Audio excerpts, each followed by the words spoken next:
राम राम बच्चों, class 11 2024-25 session ready हो जाओ। अग्नि बैच आपके साथ नीरज सर, आपके अपने नीरज सर, अकाउंट्स वाला यूट्यूब लाइव के साथ। आपके जो चैप्टर है डिप्रिसिएशन, उस चैप्टर को लेकर आपके साथ नीरज सर रूबरू हो रहे हैं आप सभी बच्चों के साथ। ये डिप्रिसिएशन होता क्या है? डिप्रिसिएशन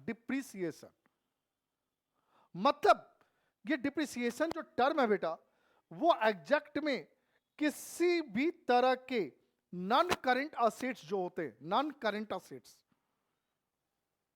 उसके यूज या मत करो यूज, यार रखो, आराम से रखे रहो, फिर भी उसकी वैल्यू घटती है, बढ़ती नहीं है। टेक्नोलॉजी पुरानी हो जाएगी, नई नई टेक्नोलॉजी आज के डेट पे आ जाती है तुरंत का तुरंत बेटा, तो क्या होगा, वो अपडेटेड हो जाएगा। पहले यार वो छोटा वाला मोबाइल रहता था, अब उस मोबाइल को आप फ्री में भी किसी को दोगे वो नहीं लेगा। फिर 2G आया, फिर 3G आया, फिर 4G आया, और अभी तो कौन कौन सा जी आएगा, 5G भी आ ही गया। अभी देखो कौन कौन सा जी आएंगे, AG OG बहुत सारे जी आएंगे अभी। तो जो आज के डेट में जिनके पास 2G 3G फोन होगा, वो फोन क्या हो गया, वो कूड़ा में भी नहीं बिकेगा, वो बच्चे का खिलौना में भी यूज नहीं हो पाएगा, वो हो गया कंडीशन। मतलब वो डिप्रिसिएटेड, जीरो, सन्नाटा, उसकी कोई वैल्यू नहीं है। मतलब ये एग्जैक्ट में इनकी जो नेचर है वो नॉमिनल अकाउंट है, ऑपरेटिंग एक्सपेंसेस है।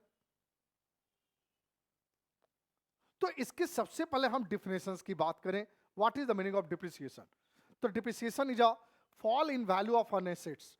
फॉल मतलब जो वैल्यू घटती है असेट्स की, बिकॉज ऑफ इट्स यूजेज और विथ इफ्लक्स ऑफ टाइम और ड्यू टू द ऑब्सोलेंस और एक्सीडेंट। कोई भी रीजन से अगर असेट्स की वैल्यू घटती जाती है, रिड्यूस होते जाती है, मार्केट का डिमांड कुछ नए तरीके का हो गया, क्या होगा, उस असेट्स की वैल्यू घटेगी। इसी में एक टर्म आता है बेटा, रिटेन डाउन वैल्यू। उसके पहले एक टर्म है अकुमुलेटेड डिप्रिसिएशन। ये जो इसके पहले जो टर्म था डिप्रिसिएशन, ये रेगुलर हम अपने असेट्स को regular year by year assets को डिप्रिसिएशन के वैल्यू से क्या करते हो, घटाते जाते हो, डिक्रीमेंट करते जाते हो।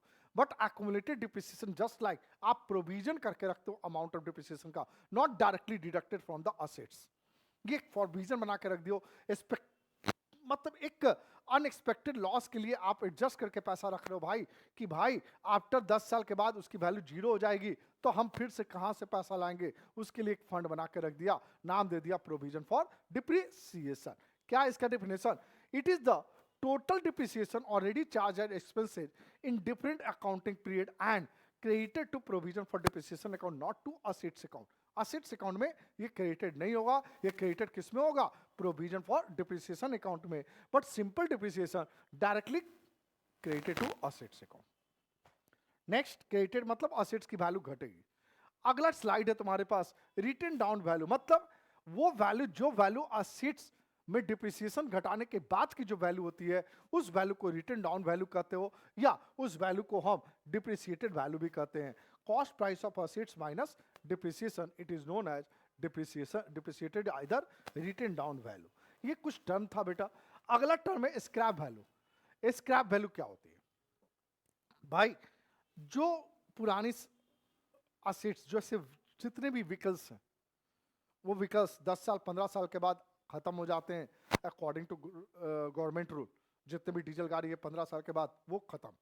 क्या खत्म चलना, उनकी पावर खत्म हो जाती है? नहीं यार, सब चीज होती है, लेकिन उनकी सरकार कह रही है कि हम रजिस्ट्रेशन नहीं करेंगे दोबारा, वो कैंसिल हो गया, तो भाई उसको कूड़ा में बेचोगे ना, पैसा मिलेगा ना।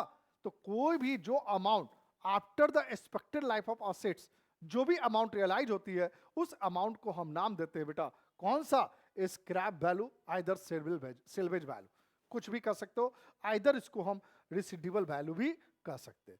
यानी any amount realise after the expected life of asset, it is known as residual, either scrap, either salvage value. Method of charging depreciation, भाई चार्जिंग डिप्रिसिएशन तो इसका नक्शा ही है कि आप प्रोविजन मेंटेन करते हो या आप प्रोविजन मेंटेन नहीं करते हो। अगर मेंटेन नहीं करते और मेंटेन करते हो, दोनों सिचुएशंस में हमें दो ही मेथड पढ़ना है अपने 11th वाले बच्चों के साथ।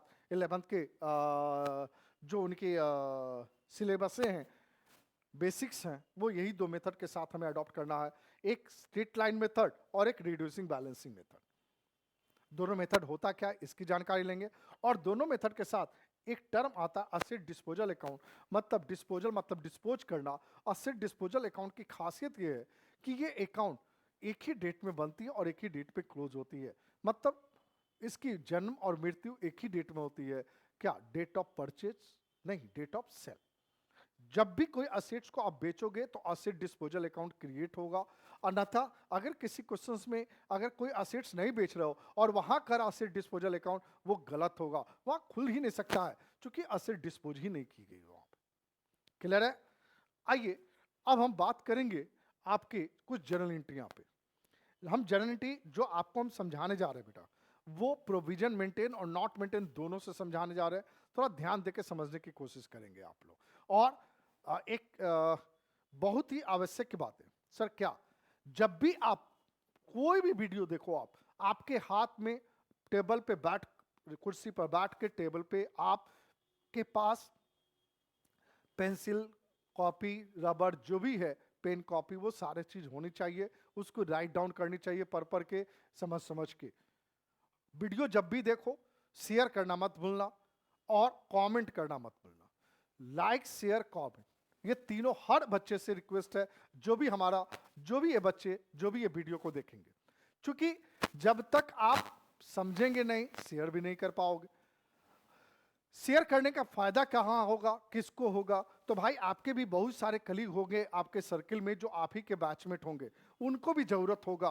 क्योंकि आज के डेट में बहुत सारे ऐसे लोग हैं जो पढ़ाने के लिए शुरू कर दिए तो हैं, बट वो सिर्फ हवा में पढ़ा कर निकल जाते हैं। वैसे जितने भी हमारे जैसे वैसे लोग टीचर हैं, हम उनसे हाथ जोड़कर विनती करते हैं कि आप बच्चों के लाइफ के साथ खिलवाड़ मत करें। जो उनका बेसिक्स कॉन्सेप्ट चाहिए उन्हें आप बेसिक कॉन्सेप्ट दीजिए, नहीं दीजिएगा वो बच्चे कहीं के नहीं रह पाएंगे, आगे जाकर उनकी भविष्य खराब होगी। और हम जो टीचर हैं, शिक्षक हैं, किसी बच्चे के भविष्य को खराब करने के लिए नहीं बने हैं, उसके भविष्य को उजागर करने के लिए बनाएंगे।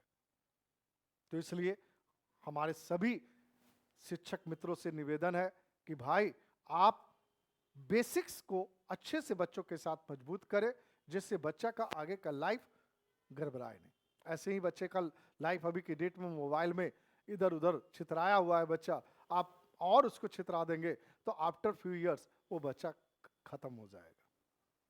खैर आगे हम लोग चले।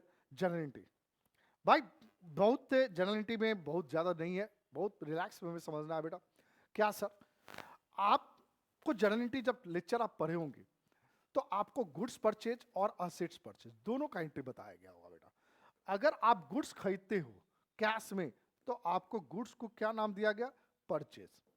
Purchase account debit to cash या बैंक अकाउंट, टू कैश या बैंक अकाउंट। लेकिन अगर इसके जगह पे अगर आप मशीनरी परचेज करोगे तो असेट्स परचेज कर रहे हो तो परचेज की जगह सिर्फ क्या लिख देना है? मशीनरी लिख देना है, और कैश आइदर बैंक अकाउंट कुछ भी लिख कर निकलना है अकॉर्डिंग टू सिचुएशंस। क्लियर? तो ये एंट्री ऑलरेडी पढ़ा हुआ है, कोई नया एंट्री हम आपको नहीं पढ़ाने जा रहे हैं। तो भाई आपके प्रोविजन नॉट मेंटेन हो या मेंटेन हो, ये एंट्री कब होगा? तो ये एंट्री रिकॉर्ड होगा जिस डेट में हमने अक्वायर किया। चूंकि हम एक असेट्स तो खरीदेंगे नहीं, हम बार बार असेट्स खरीदेंगे, अलग अलग साल में खरीदेंगे। लेकिन ये तो पता है कि एक अकाउंटिंग पीरियड जो होता है, ट्रांजेक्शन जो होता है, वो अकाउंटिंग पीरियड में क्लोज होता है। और वो अकाउंटिंग पीरियड हम लोग का फिक्स है बेटा, कोई भी 1 अप्रैल टू 31 मार्च, यही हमारा अकाउंटिंग ड्यूरेशन होता है, अप्रैल टू मार्च। भैया इसी पर काम करेंगे हम। अगर कैलेंडर ईयर होगा तो जनवरी टू दिसंबर चलेंगे, वो आपके क्वेश्चंस के कैटेगरी का, क्वेश्चंस पढ़ के समझने की बात है। तो आप जिस डेट में जिस ईयर खरीदोगे उस ईयर आप रिकॉर्ड करोगे परचेज का assets to bank either cash, दोनों में से कोई एक टर्म यूज करो, चाहे नॉट मेंटेन हो या मेंटेन हो, दोनों में एंट्री में कोई चेंज नहीं होगा, याद रख लेना अपने पास। अब हर साल के एंड में कब करोगे? Each end of accounting year. अगर अकाउंटिंग ईयर फाइनेंशियल ईयर है तो 31 मार्च होगा, कैलेंडर ईयर है तो 31 दिसंबर होगा। दोनों बात हम तो आपको बता दे रहे हैं बच्चों, ठीक। नॉट मेंटेन, नॉट मेंटेन भरा हुआ डिप्रिसिएशन का एंट्री, डिप्रिसिएशन टू असेट्स, मतलब उस जिस ईयर का आप अकाउंटिंग रिकॉर्ड कर रहे हो उस ईयर का टोटल जितना डिप्रिसिएशन होगा वो टोटल डिप्रिसिएशन आप एंट्री करना डिप्रिसिएशन टू असेट्स में, टोटल वैल्यू को, क्लियर है। और बिना कुछ सोचे समझे सेम डे में उस डिप्रिसिएशन के अमाउंट को प्रॉफिट एंड लॉस में ट्रांसफर कर देना। कहां कर देना बेटा? प्रॉफिट एंड लॉस में ट्रांसफर कर देना उसे। लेकिन जब मेंटेन की बात आएगी तो डिप्रिसिएशन तो चार्ज कर रहे हो लेकिन डायरेक्टली असेट्स पर ना करके आप उसको कलेक्ट करने के लिए कहां रख रहे हो? प्रोविजन फॉर डिप्रिसिएशन में रख रहे हो। Same amount, transaction slightly change करना, depreciation to provision for depreciation, और यहां पर डिप्रिसिएशन टू असेट्स होगा। नॉट मेंटेन, मेंटेन में स्लाइटली यही डिफरेंस है जो पूरी अकाउंटिंग में। आइए नेक्स्ट, आप तुरंत इस डिप्रिसिएशन को कहां ट्रांसफर कर देंगे? प्रॉफिट एंड लॉस में, यानी profit and loss account debit to depreciation account. आज हम दो ही जनरल एंट्री बात करेंगे, आगे स्लाइड में है एंट्री लेकिन उसकी चर्चा हम नहीं करने जा रहे। आज हम सिर्फ दो की बात करने जा रहे हैं। जब खरीदेंगे तब क्या एंट्री करेंगे, ठीक, और हर साल के एंड में क्या एंट्री करेंगे। ये तीन एंट्री पर ही काम करेंगे आगे जाकर। आगे स्लाइड में एंट्री है लेकिन आज हम इस पर चर्चा नहीं कर रहे हैं आपके साथ। आइए अब मेथड पे चर्चा करने जा रहे हैं, हम उसकी चर्चा करेंगे अगले वीडियो में। स्ट्रेट लाइन मेथड, स्ट्रेट मतलब सीधा, कहता है कि हर बार जो डिप्रिसिएशन जो कैलकुलेट करना होगा वो ओरिजिनल वैल्यू पर ही कैलकुलेट करना जो उसकी ओरिजिनल कॉस्ट है। Sir original cost price means, याद रखना आगे भी मिलेगा, cost price means purchase value of assets. जिस असेट्स को जिस वैल्यू में खरीदे हो उसमें बेटा ऐड कर देना expenses on purchase, expenses on purchase, like installation charges, freight लगा हो, कैरेज लगा हो, कार्टेज लगा हो, कुछ भी इस तरह का खर्च हो वो ऐड कर देना। हाँ एक चीज और याद रखना, अगर कोई तुम ओल्ड मशीन खरीद रहे हो, पुरानी गाड़ी खरीद रहे हो, यार पुरानी गाड़ी मेरे लिए है नहीं, पुरानी गाड़ी उस सामने वाले के लिए, हमारे लिए तो यार वो नया है, हमने नई गाड़ी खरीदा, ठीक उसके लिए पुरानी है, लेकिन आज हमने गाड़ी जो खरीदा वो पहली बार खरीदा है तो वो हमारे लिए नया है।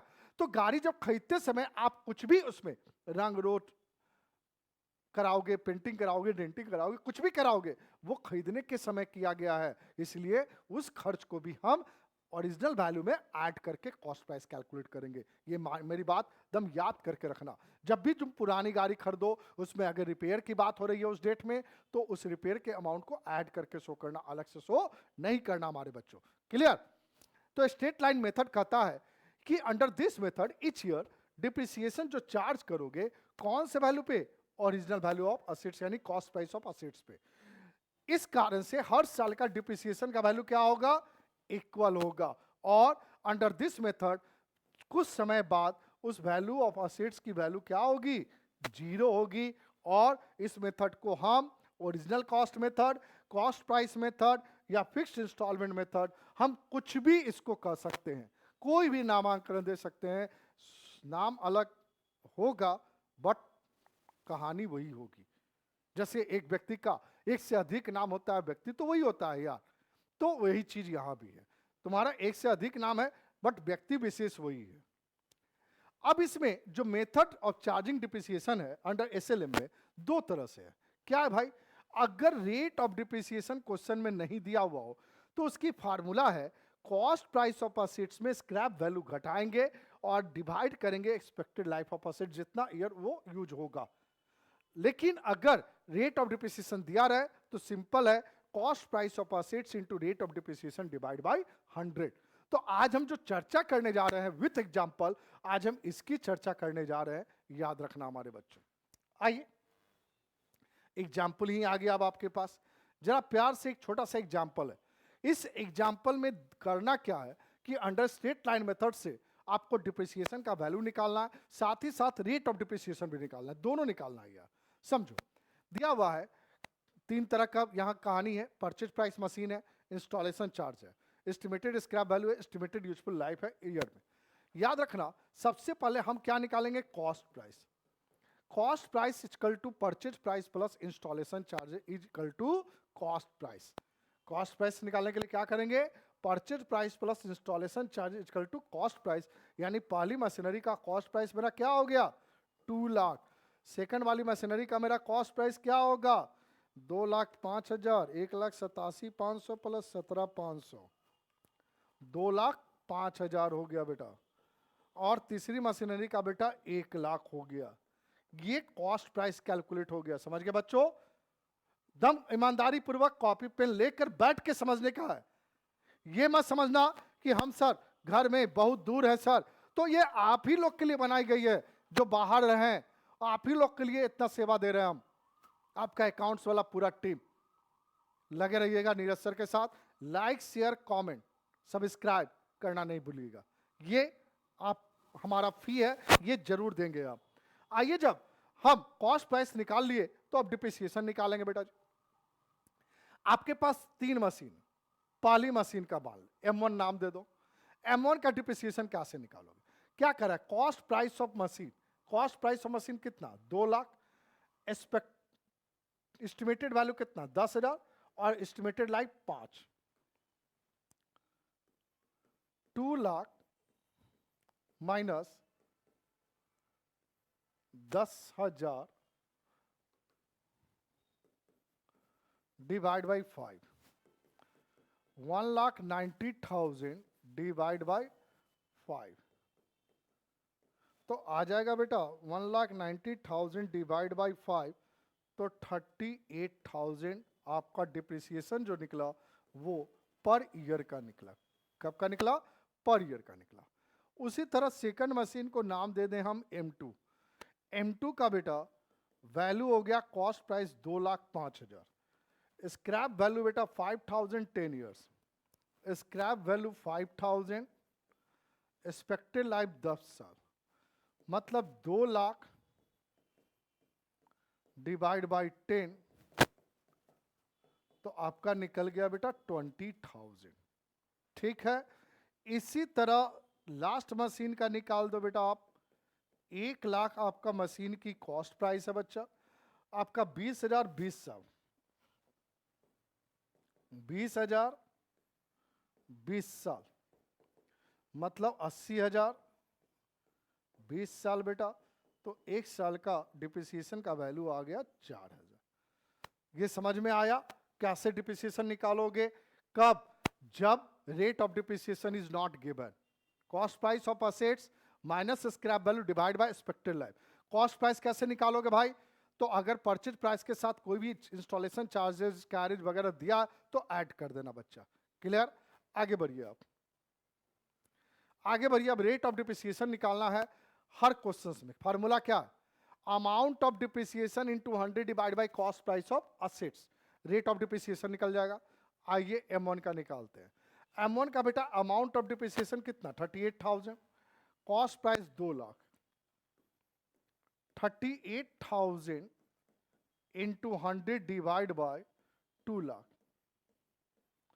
बेटा 2 शून्य 2 शून्य 3 शून्य 3 शून्य, आपका 19% पर ईयर आपका रेट ऑफ डिप्रिसिएशन निकल गया M1 का बेटा जी। उसी तरह M2 का भी आप निकाल सकते हो बेटा जी। M2 का वैल्यू 20,000 है बेटा, डिप्रिसिएशन का वैल्यू 20,000 इंटू 100 डिवाइड बाय 2,05,000, 2 लड्डू 1 लड्डू, यानी 2,000 डिवाइड बाय 205, तो आपका अप्रॉक्स आ रहा है 9.76% पर एनम अप्रॉक्स।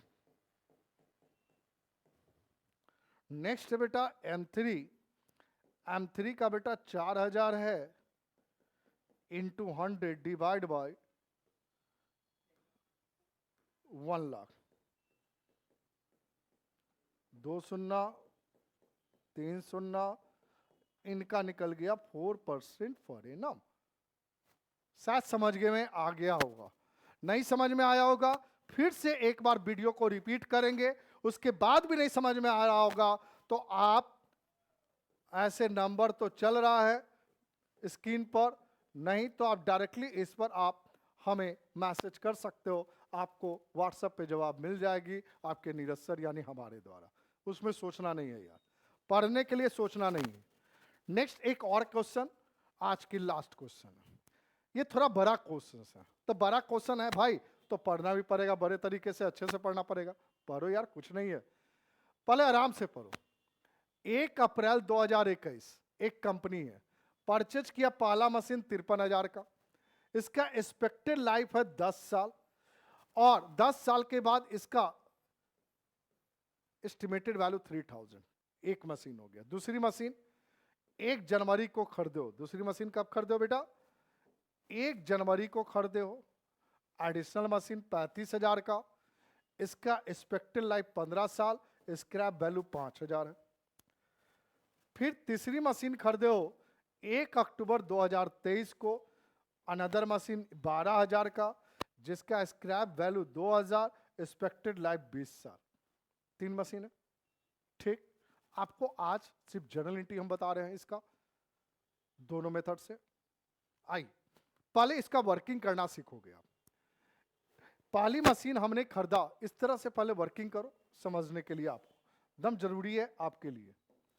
पहली मशीन खरीदा 1 अप्रैल 2021 को, जिसकी वैल्यू 53,000 है, ठीक। स्क्रैप वैल्यू बेटा 3,000 है, और जिसकी एक्सपेक्टेड लाइफ 10 साल है। कितना साल है? 10 ईयर। दूसरी मशीन है आपके पास, हमने खरीदा 1 जनवरी को 35,000 का, 2023 35,000, 5,000, 15 साल। फिर हमने खरीदा 1 अक्टूबर 2023 को 12,000, 2,000, 20 साल। यही है कि अलग है, 12,000, 2,000, 20 साल। चलिए, अब इस क्वेश्चन को तुमको बार बार पढ़ने की आवश्यकता नहीं है, लिख लिए तो कहानी खत्म। हाँ देख लो ये कौन सा मेथड है, तो अभी तो भैया हम एसएलएम मेथड पढ़ रहे हैं, तो एसएलएम मेथड ही होगा, और रेट ऑफ डिप्रिसिएशन मेरा नहीं दिया हुआ है। सेकंड वर्किंग कर लो, calculation of depreciation on each assets for a year. Rate of depreciation नहीं दिया हुआ है, ठीक। तो रेट ऑफ डिप्रिसिएशन नहीं दिया हुआ बच्चा, तो आपको कैलकुलेट डिप्रिसिएशन कैसे निकालोगे? Cost price minus scrap value divide by expected life, यही तुम्हारा फॉर्मूला है। क्लियर है? तो आइए M1, या 3 मशीन है आप डाल लो, M1, M2 और M3। चलो M1 पे निकाल लो आप, पर ईयर का डिप्रिसिएशन क्या होगा बेटा? 53,000 minus 3,000 divide by 10, 5,000 per year. M2 35,000 minus 5,000 divide by 15,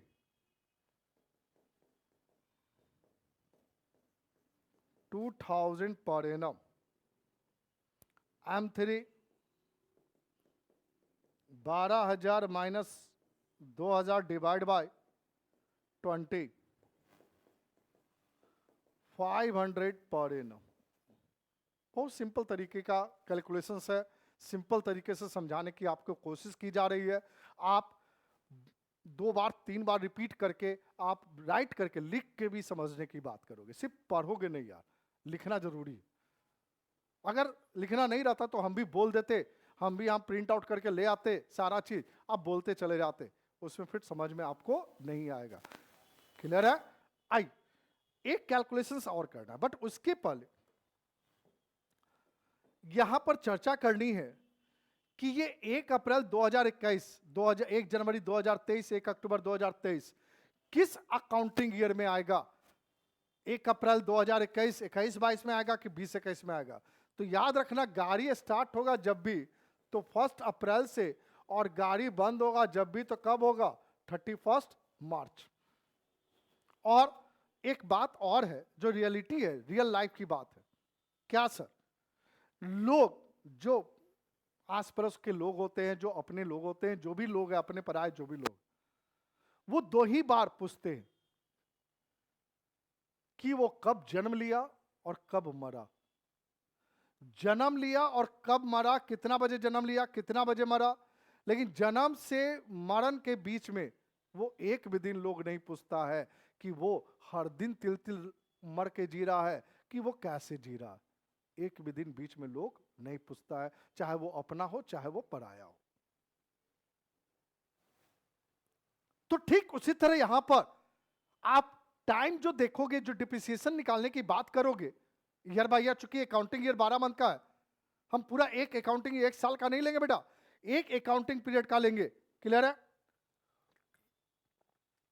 अब यहां पर ये नहीं कि हम एक के बार 3 साल का बना देंगे, नहीं, अलग अलग साल क्लोज होगा। तो देखना है कि एक अकाउंटिंग पीरियड में जिस ईयर हम जन्म हुए यानी खरीदे, उस टाइम उस ईयर हमने कितना नंबर ऑफ मंथ यूज किया। मैक्सिमम 12 मंथ यूज होगा, बाकी मिनिमम कुछ भी हो सकता है, 1 से लेकर 12 के बीच में हो सकता है। क्लियर है? आओ तो देख लो, पहला मशीन 21-22 में आएगा, सेकंड मशीन 22-23 में आएगा। अब 1 जनवरी 2023 से तो कंफ्यूज मत करना, मेरा 1 अप्रैल के बाद चेंज होगा। 1 अक्टूबर है, अप्रैल के बाद है 23-24 होगा। मतलब 21-22, 22-23, 23-24 तीनों ईयर हमने एक एक मशीन खरीदा। अब और डिप्रिसिएशन की चर्चा, हर साल year by year each year का डिप्रिसिएशन क्या होगा। मतलब 21-22 में टोटल डिप्रिसिएशन कितना। अरे यार टोटल डिप्रिसिएशन देखने के पहले ये देख कि 21-22 में टोटल गाड़ी कितना। सर 3, ना ना ना ना, 21-22 में एक ही गाड़ी है M1, और खरीदे कब हो? 1 अप्रैल। सर सर सर कितना मन होगा, कितना क्या वो 1 अप्रैल कब का स्टार्टिंग है? सुबह में खरीदे हो यार, तो सुबह से रात यानी पूरा 1 ईयर यूज किए, 12 मंथ यूज किए।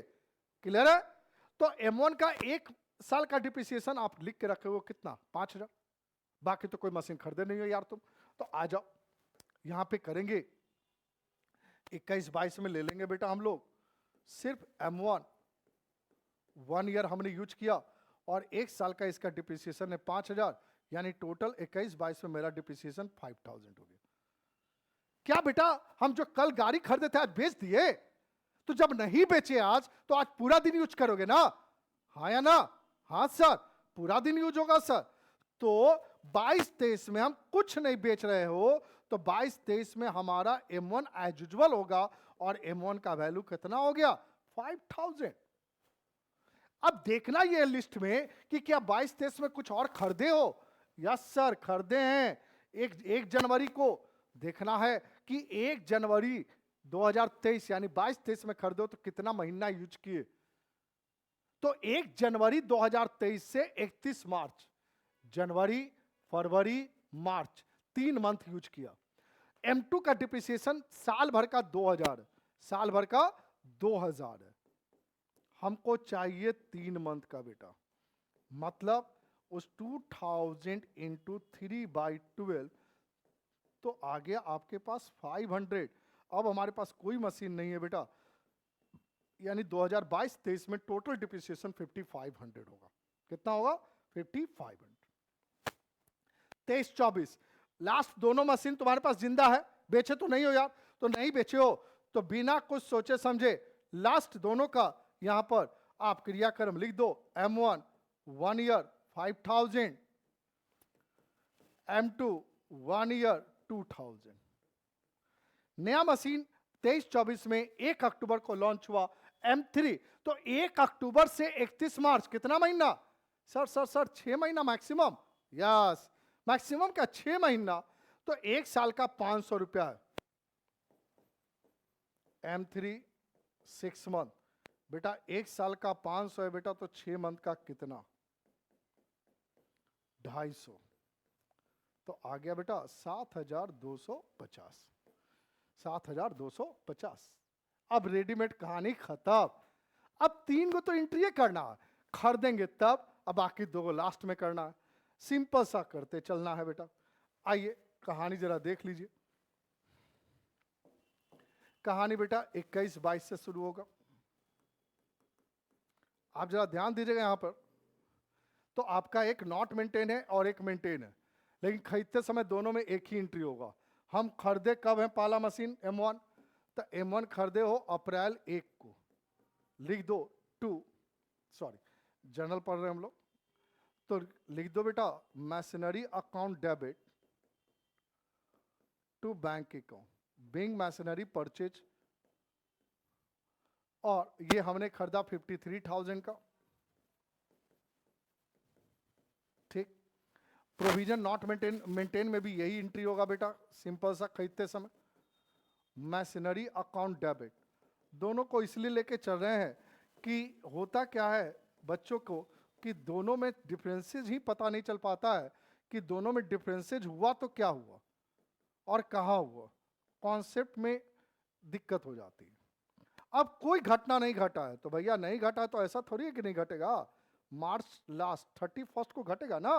किस चीज का? डिप्रिसिएशन का। Depreciation account debit to machinery account being depreciation charge on machinery, और बिना कुछ सोचे समझे आप इसको प्रॉफिट एंड लॉस में ट्रांसफर कर देना। Profit and loss account debit to depreciation account.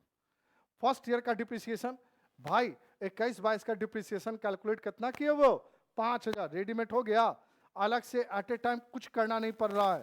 5,000 working अनिवार्य है देना आपको, वर्किंग दोगे तभी ज्यादा क्लियरिटी होगा आपके पास। अब यहां बेटा दिसंबर 31 को होगा, बट यहां पर डिप्रिसिएशन भी डेबिट करेंगे, लेकिन डिप्रिसिएशन को असेट्स में ना रखकर हम रखेंगे प्रोविजन में। कहां रखेंगे? प्रोविजन में। Depreciation to provision for depreciation account और profit and loss account debit to depreciation account. थोड़ा सा स्लाइटली चेंज हुआ एंट्री, बट तुम्हारा बाकी सारा चीज सेम होगा बेटा। 5,000 ये तुम्हारा हो गया 21-22 का एंट्री खत्म। हर साल एक खरीदे हो, सिर्फ ध्यान ये देना है कि जब हम 22-23 में पहुंचेंगे, 22-23 में भी खरीदे हैं सर, ऐसा नहीं कि नहीं खरीदे हैं, लेकिन 22-23 में खरीदे कब हो, तो जिस डेट को खरीदे हो बेटा उस डेट को लिखना जनवरी 1, और यहां पर आप जनरेट कर लेना, वही रटा रटा एंट्री करना बेटा machinery account debit to bank account, to bank account, और इनका जो वैल्यू है वो वैल्यू लिख देना 35,000। यहां भी सेम एंट्री होगा, सेम डे में एंट्री होगा, यानी जनवरी 1 में एंट्री होगा machinery account debit to bank 35,000। Clear? अब जनवरी में उसके बाद कुछ नहीं है तो हम सीधा मार्च में चले जाएंगे, वही रटा रटा एंट्री जो अभी आपने किया। Depreciation account debit to machinery account और profit and loss account debit to depreciation account. खत्म हो गया। क्या भाई सेकंड ईयर कितना था डिप्रिसिएशन? सर 5,500 लिख दो यार, 5,500 5,500 लिख के खत्म करो इसको। शायद समझ में बच्चा आ रहा होगा। अब यहां पर एंट्री क्या करेंगे मार्च 31 में? Depreciation not directly charge to assets, हम डिप्रिसिएशन यहां प्रोविजन में ट्रांसफर करेंगे, प्रोविजन फॉर डिप्रिसिएशन लिखेंगे बेटा, और तुरंत का तुरंत मार्च 31 को हम प्रॉफिट एंड लॉस में ट्रांसफर करेंगे। दोनों में स्लाइटली बेटा यही डिफरेंसेज है, इस डिफरेंसेज को प्यार से समझ लेना, तुम्हारा कष्ट दूर हो जाएगा बेटा। 5,500 5,500 खत्म हो गया ये 22-23। इसी तरह आप लास्ट ईयर भी एंट्री कर लेना 23-24 का, हम एंट्री एक करके बता दे रहे हैं। 23-24 में हमने एक मशीन खरीदा, कब खरीदा? अक्टूबर 1, तो वहां पर डेट लिखाएगा अक्टूबर 1, मैशनरी टू बैंक। यही सेम एंट्री उधर भी होगा, कितने का? 12,000 का। और इसके पास डिप्रिसिएशन का भी हिंट सेम तरह से कर लोगे। शायद समझ में आ गया होगा। तो आज का ये वीडियो डिप्रिसिएशन का अच्छे तरीके से पढ़ना और कैसा लगा, समझ में आया कि नहीं समझ में आया बच्चों, ये जरूर आप कमेंट बॉक्स में जरूर कमेंट छोड़ना। आपको ये वीडियो अच्छा लगेगा, समझ में आएगा, क्योंकि नाच गाने का तो वीडियो है नहीं बेटा, पढ़ाई का वीडियो है। थोड़ा कष्ट तो झेलना पड़ेगा, क्योंकि एक्टिंग तो आता नहीं है, डांस करना आता नहीं है, शायरी बोलना आता नहीं है यार। सिर्फ पढ़ाना आता है, पढ़ाना आता है और पढ़ाना आता है। तो जरूर समझने की कोशिश करेंगे, समझने की कोशिश थोड़ा सा भी करेंगे, समझ में आ जाएगी, क्योंकि उसी हिसाब से वीडियो बनाई गई है। और इसी तरह आगे का भी वीडियो अपलोड होगा आपके नीरज सर के द्वारा अकाउंट्स वाला चैनल पे। लाइक शेयर करना ना भूले। इसी के साथ आज की कहानी समाप्त। राम राम सभी बच्चे को। जय हिंद जय भारत।